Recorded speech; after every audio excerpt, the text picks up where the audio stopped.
Boa noite aos irmãos, boa noite aos irmãos que nos acompanharão também pelo YouTube. Vamos para mais um estudo em Apocalipse, que Deus assim nos ajude, né? Nessa jornada aí que estamos, nessa caminhada, né? Essa caminhada longa ainda pelo livro de Apocalipse. Mas é bom fazer também passo a passo, né? Para que a gente não pule momentos importantes ou capítulos importantes, se for necessário, né? Assim como fizemos ali das igrejas, né? Fazemos igreja por igreja e assim nós caminhamos. Então, vamos para o nosso estudo de hoje, Apocalipse capítulo 5. Nós vamos ler o capítulo todo. Então, a visão, né? Do livro selado com os 7 selos e a do Cordeiro. Então, vi na mão direita, deixa eu só voltar aqui. Acho que não está passando aí, mas aí agora passou. Vi na mão direita daquele que estava sentado no trono um livro escrito por dentro e por fora, de todo selado com 7 selos. Vi também um anjo forte que proclamava em grande voz: quem é digno de abrir o livro e de lhe desatar os selos? Ora, nem no céu, nem sobre a terra, nem debaixo da terra, ninguém podia abrir o livro, nem mesmo olhar para ele. E eu chorava muito, porque ninguém foi achado digno de abrir o livro, nem mesmo de olhar para ele. Todavia, um dos anciãos me disse: não chores, eis que o leão da tribo de Judá, a raiz de Davi, venceu para abrir o livro e os seus 7 selos. Então vi no meio do trono e dos 4 seres viventes, e entre os anciãos, de pé, um cordeiro, como tendo sido morto. Ele tinha 7 chifres, bem como 7 olhos, que são os 7 Espíritos de Deus, enviados por toda a terra. Veio, pois, e tomou o livro da mão direita daquele que estava sentado no trono. E quando tomou o livro, os 4 seres viventes e os 24 anciãos prostraram-se diante do cordeiro, tendo cada um deles uma harpa e taças de ouro cheias de incenso, que são as orações dos santos. E entoavam um novo cântico, dizendo: digno és de tomar o livro e de abrir-lhes os selos, porque fostes morto e com teu sangue comprastes para Deus os que procedem de toda tribo, língua, povo e nação. Para o nosso Deus os constituíste reino e sacerdotes, e reinarão sobre a terra. Vi e ouvi uma voz de muitos anjos ao redor do trono, dos seres viventes e dos anciãos, cujo número era de milhões e milhares de milhares, proclamando em grande voz: digno é o Cordeiro que foi morto de receber o poder e riqueza e sabedoria e força e honra e glória e louvor. Então ouvi que toda criatura que há no céu e sobre a terra, debaixo da terra e sobre o mar, e tudo o que neles há, estava dizendo àquele que estava sentado no trono e ao Cordeiro: seja o louvor e a honra e a glória e o domínio pelos séculos dos séculos. E os 4 seres viventes respondiam: amém. Também os anciãos prostraram-se e adoraram. Então, aqui, né, nós temos o capítulo todo, os 14 versículos de Apocalipse capítulo 5, né? Só para a gente recapitular, nós vimos ali, né, logo depois de João falar especificamente das 7 igrejas, né, as conhecidas, né, famosas 7 igrejas de Apocalipse, que haviam ali nesse sentido de uma reflexão daquilo que eles estavam passando, né? Mas que também se reflete para a igreja de todos os tempos, né? Então, olhar para Apocalipse é ter essa visão, né? Daquilo que João escreve no primeiro momento para aquele momento, mas também coisas referentes a que aconteceriam e coisas que estão acontecendo no nosso tempo. Então a gente pode perceber, né, e a gente vai ver essa dinâmica em Apocalipse o tempo todo, né? Ao mesmo tempo que se refere a coisas que estavam acontecendo, que iriam acontecer, como também se refere às questões do nosso tempo e coisas que ainda vão acontecer, né? Até porque a consumação de todas as coisas ainda não foi feita, né? Então, os capítulos 4 a 7 representam a segunda sessão do livro de Apocalipse. Agora João tem a visão de como as coisas acontecem da perspectiva do trono de Deus, que foi a visão anterior, depois da visão das igrejas. Então ele vê o Senhor, né, assentado no trono, e ele coloca ali algumas representações que está no estudo anterior. E também sobre as tensões que a noiva de Cristo enfrentará até a segunda vinda, que começa agora as tensões dos selos, né, que serão abertos, mas isso começa na próxima aula. Então, após a gloriosa visão do trono de Deus, em Apocalipse 4, que estabelece a soberania inabalável do Criador, somos imediatamente transportados para Apocalipse 5. E aqui a atenção se volta para um novo elemento central. Um livro selado com 7 selos, cuja abertura é crucial para o desdobramento dos eventos futuros. E o drama se intensifica com a busca por alguém digno de abrir esse livro, culminando na revelação do Cordeiro, que foi morto e o único qualificado para desvendar os mistérios da história redentora de Deus. Esse capítulo é fundamental, pois liga a soberania de Deus Pai, Apocalipse 4, à obra redentora de Jesus Cristo, o Cordeiro, né? Ou Deus Filho, né? Então, não vou me delongar hoje na aula, né, para falar sobre Trindade, aspectos da Trindade,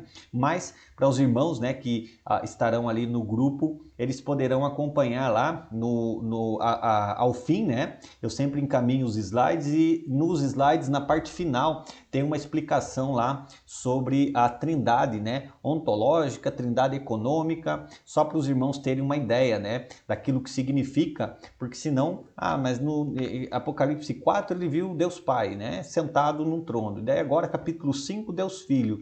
Como é que isso se desenvolve, mas não é um só. Então, repito, irmãos, nós, né, pelo tempo, nós não temos tempo de trabalhar tudo isso agora, né? Está na parte final aqui. Qualquer coisa eu passo ali rapidamente também para que os irmãos que acompanham pelo YouTube possam ver na parte final e apenas fazer as leituras a nível aí de conhecimento. Depois eu estarei compartilhando no grupo aqui para os irmãos. Então a gente vai ter que ter, né, essa base ali do sentido trinitário, né? Deus Pai visto ali nesse contexto em Apocalipse 4, sentado no trono, e agora nós vemos a abertura, né, desse livro por Deus Filho, né? Jesus Cristo, e nós vamos trabalhar isso hoje. Então, já vamos direto para o texto, irmãos. Vi na mão direita, e aqui já a mão direita, né, simbolizando autoridade, como já está escrito ali, né? Poder e controle é sempre colocado nesse sentido.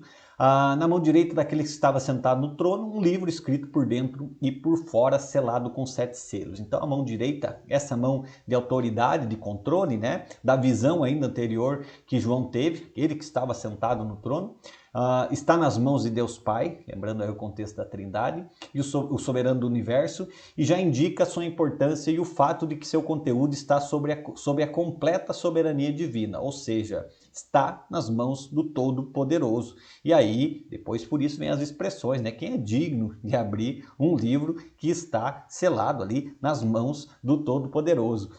O livro escrito por dentro e por fora, né? Coloquei no final ali, que é uma espécie de um pergaminho, né? Como se fosse uma espécie de pergaminho. E essa descrição sugere que o livro está cheio de conteúdo e não há mais espaço para adicionar, né? Está na destra de Deus Pai. Isso indica a completude e a exaustividade de seu conteúdo, sendo um documento abrangente, né? Como falei aí, uma espécie de pergaminho. E aí, de todo selado, com 7 selos, os 7 selos indicam a perfeição do sigilo e da segurança. Lembrando que o número 7, nesse sentido de completude também, de exatidão, né? De algo completo.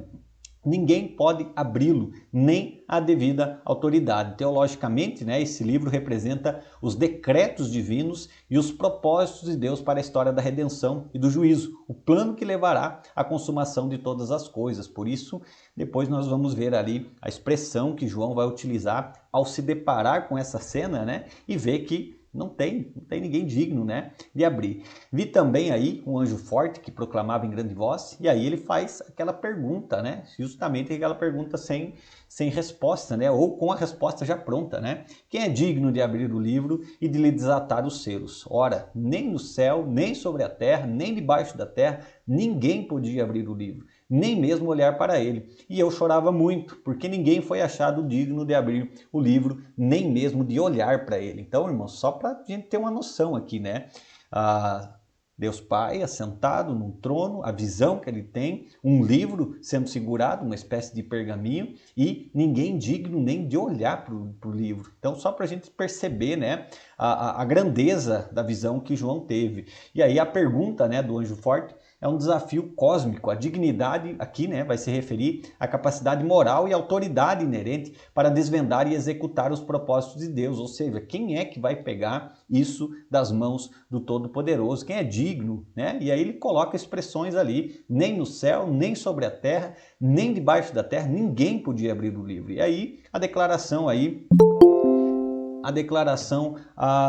universal aí sublinha a incapacidade total de toda a criação, né? Nem anjos, nem seres humanos, vivos, mortos, de cumprir essa exigência. Nenhum ser criado possui a dignidade ou autoridade necessárias para desatar os decretos soberanos de Deus. Isso revela a pecaminosidade e a limitação da criação diante da santidade e do plano de Deus. A gente vê, né, várias expressões quando Isaías, né, lá Isaías 6, quando ele se depara, né, e ele vê também, ele contempla a santidade de Deus e ele consegue ver, né, de forma, ele não consegue explicar, né, mas ele consegue ver a sua pecaminosidade. Então perceba, irmãos, que ao meditarmos em Deus, ao nos depararmos com a santidade de Deus, não nos resta nada, não nos sobra nada, né? Por isso que a gente fala, né, que o orgulho no contexto cristão é justamente não ter a visão do trono de Deus, porque ao olhar para o trono de Deus, nós nos reconhecemos como nós somos, indignos de tudo. E ao contemplar a santidade de Deus, nos deparamos justamente com aquilo que nós somos, né? Seres pecadores, e sem ter para onde ir, né? Lógico, depois a gente vai entender a importância de Cristo, né, nesse sentido. Mas ao nos olharmos, né, diante da santidade de Deus, o que nos resta é simplesmente humildade. Não há dignidade em nós nesse sentido para parar e contemplar o ser de Deus por nós mesmos, né? Então a gente precisa compreender isso. E aí ele diz: eu chorava muito. A angústia de João é palpável. Suas lágrimas não são apenas de desespero pessoal, mas representam a profunda tristeza de toda a criação que anseia pela consumação do plano de Deus, mas se vê impotente. Ou seja, está ali nas mãos de Deus. Eles não conseguem nem olhar, eles sabem que está ali, mas eles não conseguem ter nenhum tipo, né, de reação. E aí o choro de João, né? Porque quem é que vai fazer isso? Como é que as coisas vão se desenrolar? Como é que nós saberemos como as coisas irão? Como que vai ser a sequência da história nesse sentido? E por isso o choro aí do apóstolo João. Então, irmãos, sem Cristo a história é sem sentido. O mundo é sem direção e os nossos pecados permanecem sem perdão. Ou seja, nos deparar com essa visão e contemplar isso, irmãos, aí nós precisamos encontrar em Cristo para tudo na nossa vida e encontraremos propósito em tudo que fizermos, se tudo que fizermos voltar para a glória de Cristo, porque senão será uma vida sem propósito. A gente vai fazer por fazer, trabalhar por trabalhar, né? Casar por casar, ter família por ter família, ou seja, não vai fazer sentido. Porque o que faz sentido e o que realmente vai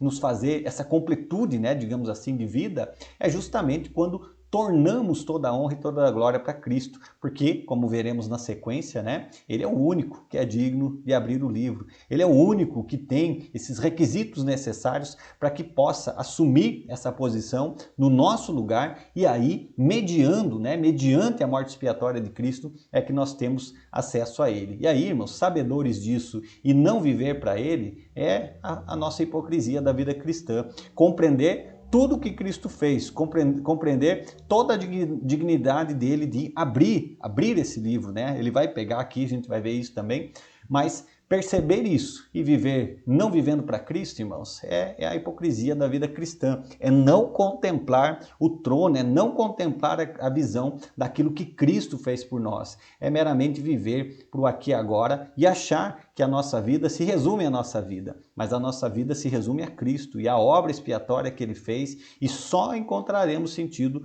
quando nós fizermos tudo o que fizermos para a honra e glória dele, tornando, né, novamente toda a honra e glória a ele. E aí, eu não vou ler, irmãos, agora a perícope toda, mas eu vou pegar já da parte ali embaixo com as explicações, para a gente ir versículo a versículo, para não estender tanto. Então, ali, né, primeiro, todavia, um dos anciãos, que é da visão anterior, me disse: não chores, eis que o leão da tribo de Judá, a raiz de Davi, venceu. E aí a expressão, né, trazida aí do Antigo Testamento, colocando ali das tribos, né, da tribo de Judá, e é o título messiânico de Cristo, né, que também dá esse e aponta nesse sentido aqui para Apocalipse, né, para demonstrar a obra que ele fez, o cumprimento de tudo aquilo que era a promessa do Messias futuro, e a gente vê que isso permanece, né, com Cristo. O título messiânico, né, referência ali, evoca poder, realeza, vitória, é o Messias conquistador e o rei da linhagem de Davi, que é o que ele expressa na sequência, a raiz de Davi, né, que é outro título messiânico, que aponta para Jesus como a origem e a fonte da linhagem real davídica. O que ele está colocando? Que todavia, né, vai fazer um contraponto ali, não chores, ou seja, fique calmo, João, porque existe um que cumpriu tudo aquilo que as profecias apontavam, que cumpriu tudo aquilo que era exigido. Então, existe um que fez tudo isso, e aí ele vai dando sequência, né? E ele diz que ele venceu para abrir o livro e os seus 7 selos, que abre depois a visão dos 7 selos. Então, a vitória de Cristo não é meramente um triunfo físico, né? Mas uma vitória decisiva sobre o pecado, a morte e Satanás, né? E ele vence, né? Inclusive num sentido final também, quando nós veremos, né? Quando chegarmos lá, que o próprio Satanás, né? Será lançado no lago de fogo. Então também será ali colocado, né? E punido. E aí a gente vê, né? Que punição eterna diz respeito a Deus e não a Satanás, como muitos ainda pensam, né? Naquela visão hollywoodiana, né? Que o dono do inferno é Satanás. Irmãos, o dono do inferno é Deus. E é ele quem pune eternamente. Alcançada por meio da sua vida perfeita, morte expiatória e ressurreição. Essa vitória é a base da sua dignidade e autoridade para abrir o livro. De pé, um cordeiro como tendo sido morto, né? E aqui é a expressão, porque se você olhou, né, para trás aqui, vamos lá, irmãos. Primeiro ele diz que eis que o leão da tribo de Judá. Então, quando ele escuta isso, né, que foi um dos anciãos que disse isso para ele, não chores, eis que o leão da tribo de Judá, a raiz de Davi. João pensou, vou olhar e vou enxergar o quê? Vou enxergar um leão, poderoso agora e tudo. E o que ele vê, irmãos? Um cordeiro em pé, como tendo sido morto. E essa é a revelação, né, mais surpreendente e central do capítulo. João esperava ver um leão majestoso, mas vê um cordeiro. Um símbolo de humildade, sacrifício e inocência. O aspecto tendo sido morto, né, apontando para a morte sacrificial de Cristo na cruz, e o evento central da redenção. É por meio da sua morte expiatória que ele alcançou a dignidade para desvendar os planos de Deus. Então perceba, irmãos, que esse leão, esse cumprimento daquilo só fez sentido quando ele morre, quando ele vence a morte, quando ele faz a obra expiatória da cruz, quando ele cumpre, ele leva sobre si tudo aquilo que deveria vir sobre nós. Então, na morte expiatória de Cristo, né, por isso apontando para o Cordeiro, né, colocando aí também aspectos do Antigo Testamento e desaguando aí que isso se refere também ao Cristo ressurreto, porque às vezes a gente tem aquela visão, né, puxa, mas Jesus ressuscitou, mas a obra expiatória de Cristo é algo extremamente importante e central na nossa a teologia, né, cristã. Então, 7 chifres, aí o símbolo da plenitude de poder e autoridade, e quando você olha, né, a ideia de chifres, né, principalmente quando se refere ao Antigo Testamento, nos Salmos, né, toda vez que você vê a expressão lá, poder ou autoridade nos Salmos, se nós lêssemos literalmente lá, você estaria lendo chifres. Então a ideia de poder, autoridade é justamente, literalmente, colocado ali no Antigo Testamento como chifres, que era a colocação para se falar em poder e autoridade naquele contexto.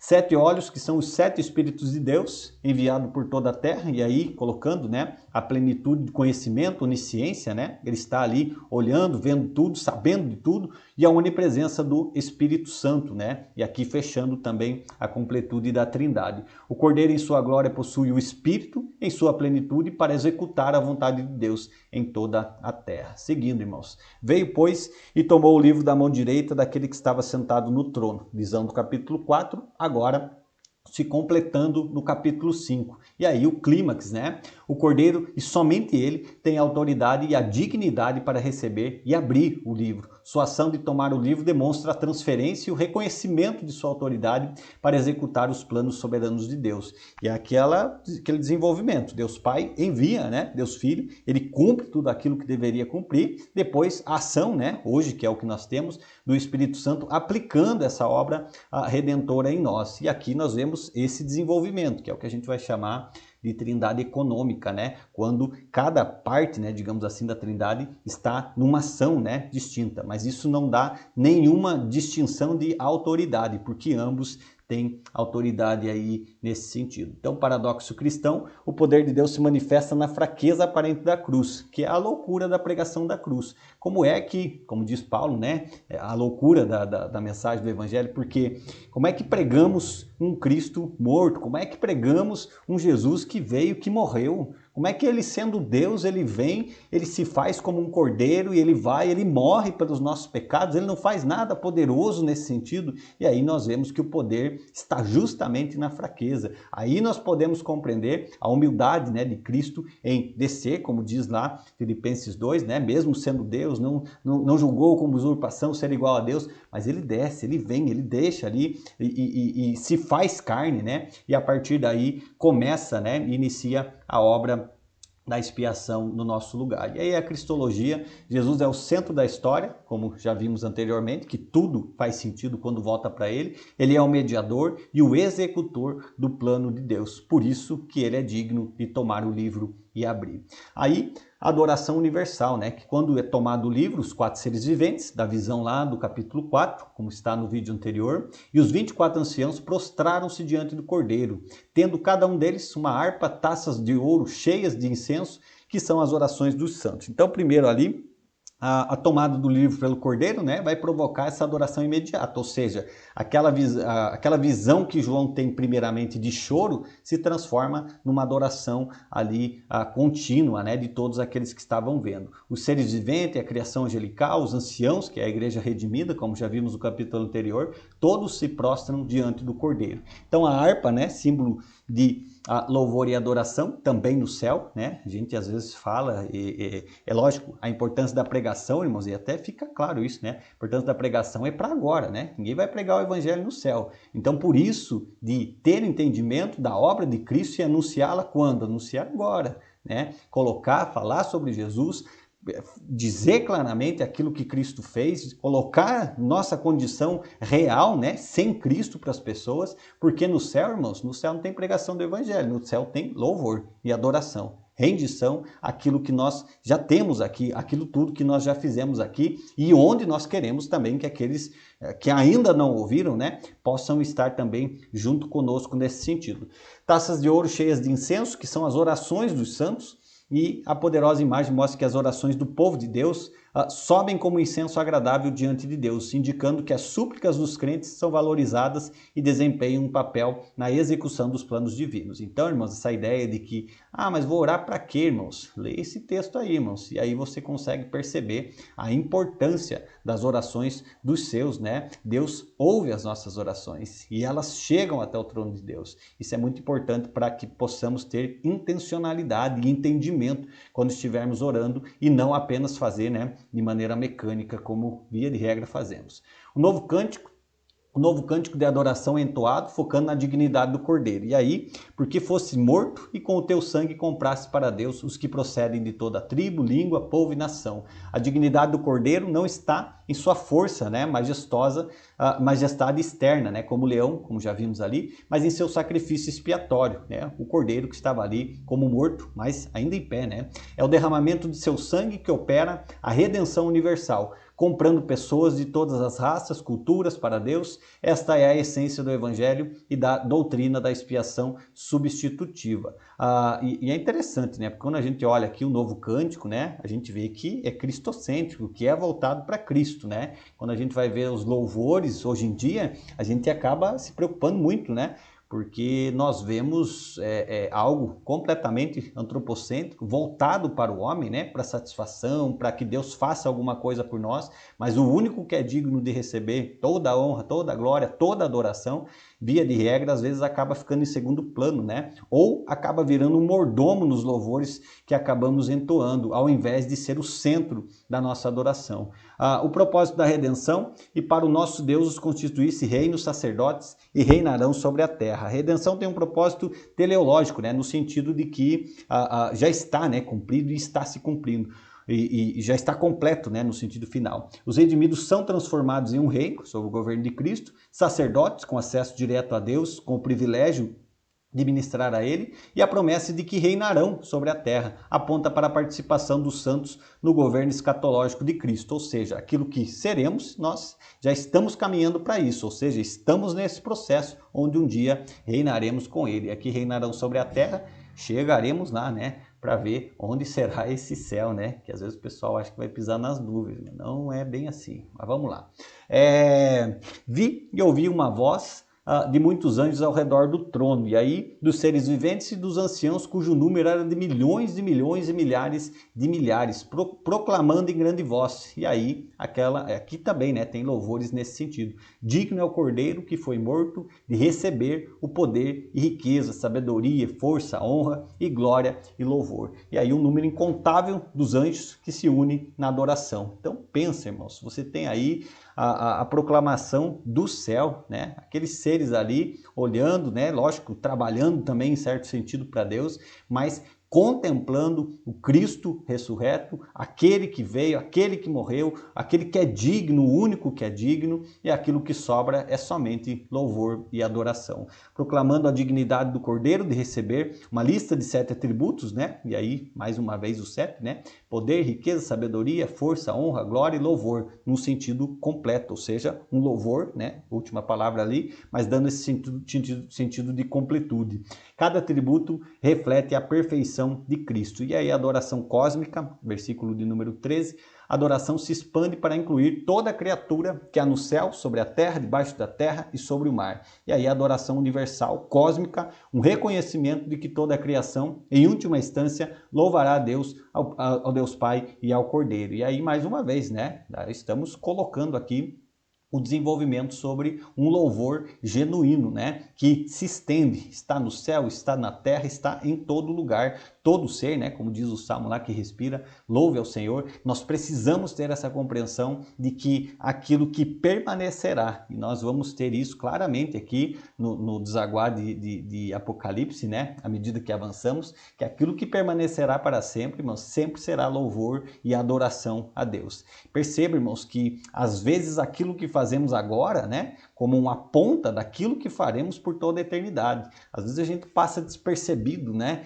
e coloca, às vezes, como o louvor fosse parte da liturgia, né, mas a gente vê a importância, né, lógico, expressamos ele, né, de uma maneira aqui agora, né, que aponta para algo nesse sentido eterno daquilo que faremos com perfeição. É óbvio que ainda não conseguimos, né, entregar perfeitamente um louvor e adoração a Deus. Mas na medida que o fazemos em Cristo, né, ele é perfeito. Por isso, o nosso louvor é aceito aí diante de Deus. Então, a unidade da adoração, o louvor é direcionado àquele que está sentado no trono e ao Cordeiro, aí enfatizando, né, a Trindade mais uma vez, né, Deus Pai e Filho, ou seja, uma adoração una mesmo, no sentido ali de distinção, né, no sentido da Trindade econômica. E a igualdade de louvor, honra e glória que são devidas a ambos, né? Às vezes o pessoal tem dúvida, né? Ah, mas daí ora Deus Pai, Deus Filho, irmãos. Aí tem esse mesmo sentido, né? A finalização da adoração, os seres viventes e os anciãos concluem a adoração com um amém,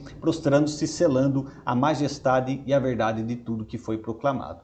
E aí, para a gente resumir essa parte, né? O evangelho é para todos e a missão da igreja é resultado direto do sangue derramado. Lembrando que ele coloca lá de toda tribo, né? Língua, nação, todas as etnias, ou seja, o evangelho ele precisa ser para todos. Nós não precisamos olhar com distinção, achando que o evangelho é apenas para um tipo de público, mas ele alcança e tem poder para alcançar todas as pessoas.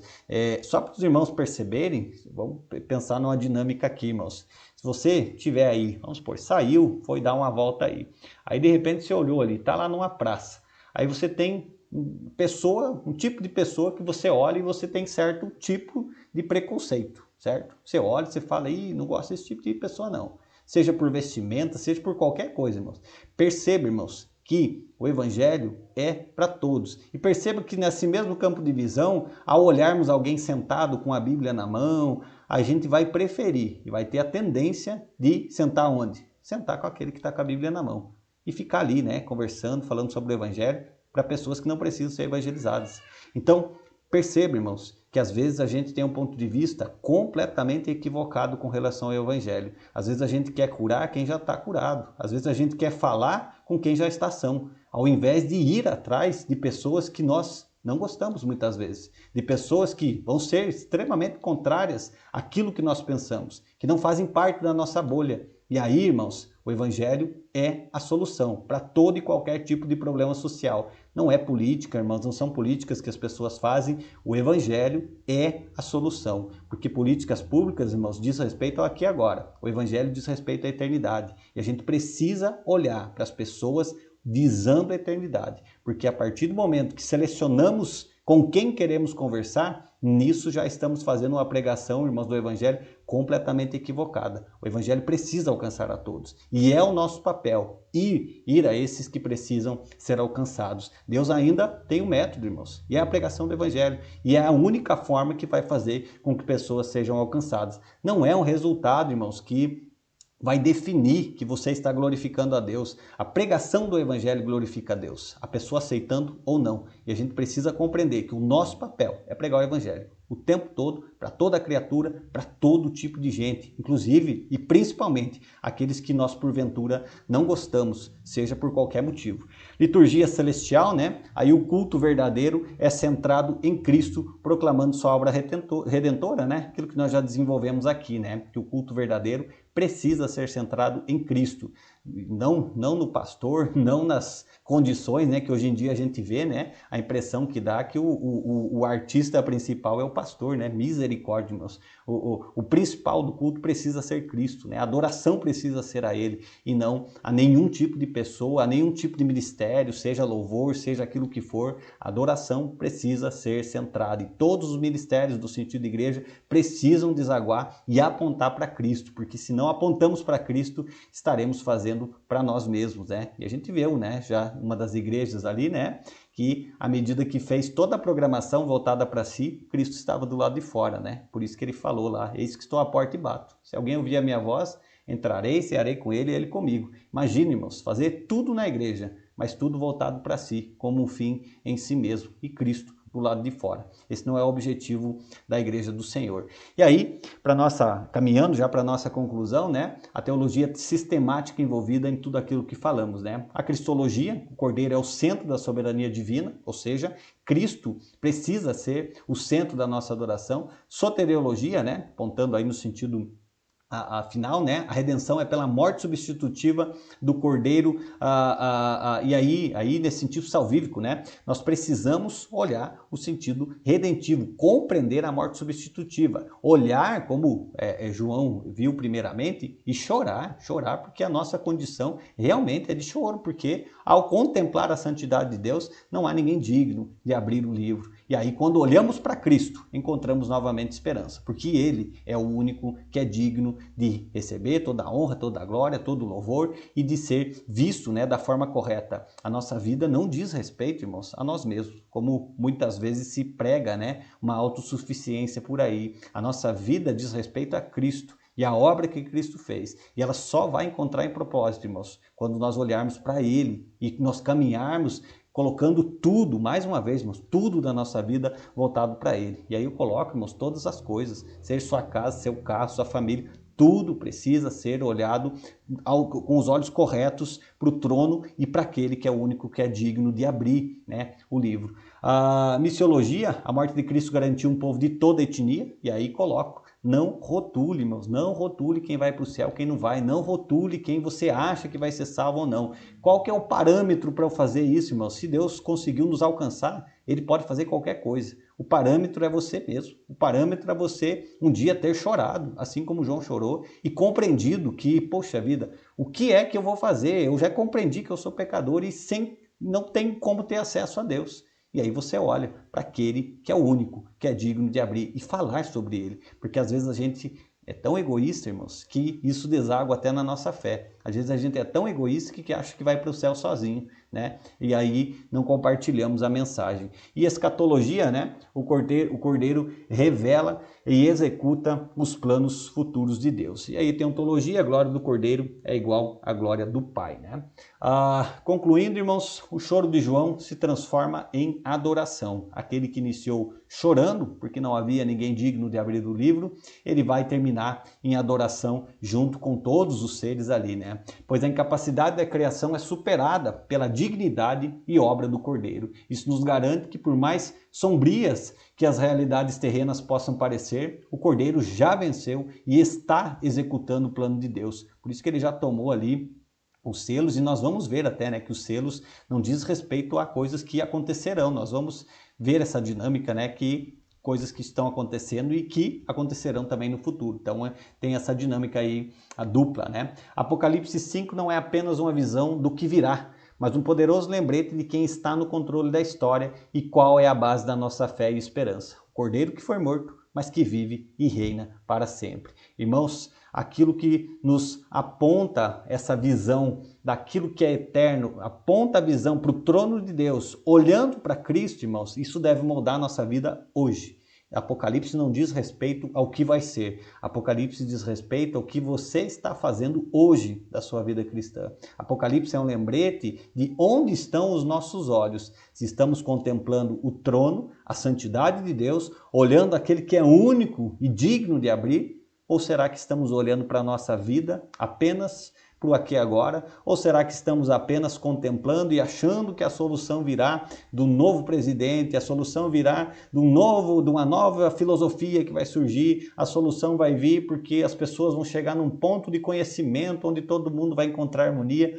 Ou do dinheiro, né? Quando eu ganhar mais, quando eu encontrar uma estabilidade, quando eu me aposentar, meus irmãos, vida cristã não tem quando. Porque Cristo já venceu, Ele já morreu e só diz respeito e tão somente a Ele. Quando colocamos um quando na nossa vida, nós estamos diminuindo a obra de que Cristo fez. Nossa vida não diz respeito ao aqui e agora. Nossa vida diz respeito à eternidade e isso começa a partir de agora. Nós precisamos olhar o hoje com as lentes corretas, contemplando aquele que é único, digno de receber toda a honra, toda a glória e todo o louvor.